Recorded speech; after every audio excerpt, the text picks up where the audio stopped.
আজকে রান্না করব চিকেন বিরিয়ানি। তার জন্য আগে চিকেনটা রান্না করে নেব। তার জন্য শুকনো লঙ্কা দুটো দিয়ে দিলাম গরম তেলে, তার সাথে দিয়ে দেবো দুটো তেজপাতা। এবার দিয়ে দেবো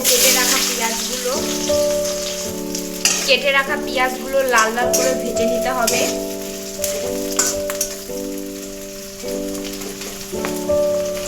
তার সাথে দিয়ে দেবো গোটা কয়েক জিরে,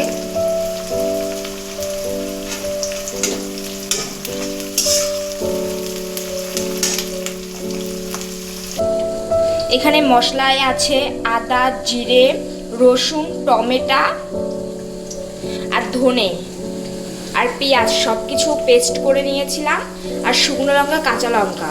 এবার ভেজে রাখা পেঁয়াজটাই ঢেলে দেব।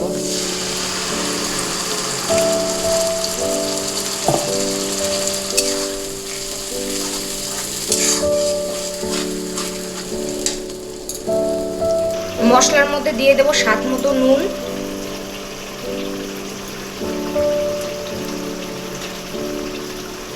তার সাথে দিয়ে দেব হলুদ।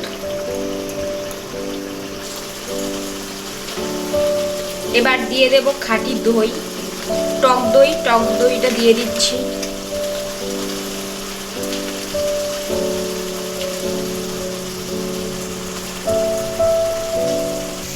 এখানে আছে চিকেনটা ভালো করে ধুয়ে নিয়েছি। এবার মশলাটাও ভালো করে কষানো হয়ে গেছে, মশলাটা থেকে তেল তেল ভাব ছেড়েছে। এবার ধুয়ে রাখা চিকেনটা ঢেলে দেব।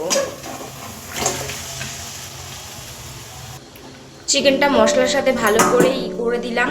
এবার ঢেকে দেব ভালো করে চিকেনটা সিদ্ধ হওয়ার জন্য। চিকেনটা ভালো করে কষানো হয়ে গেছে, এই দেখো। এবার মশলা করে রাখা যে ঝোলটা ছিল, জলটা দিয়ে দিচ্ছি। এবার ভালো করে ফুটুক। দিয়ে দেব লঙ্কার গুঁড়ো একটু কালার হওয়ার জন্য, তার সাথে দেব এই গুঁড়োটা আছে জিরে আর ধনে গুঁড়ো, গরম মশলাটা দিয়ে দিচ্ছি। লাল লাল ঝাল ঝাল চিকেন কষা কমপ্লিট হয়ে গেছে। ভিডিওটা ভালো লাগলে অবশ্যই লাইক, কমেন্ট, শেয়ার করে দেবে।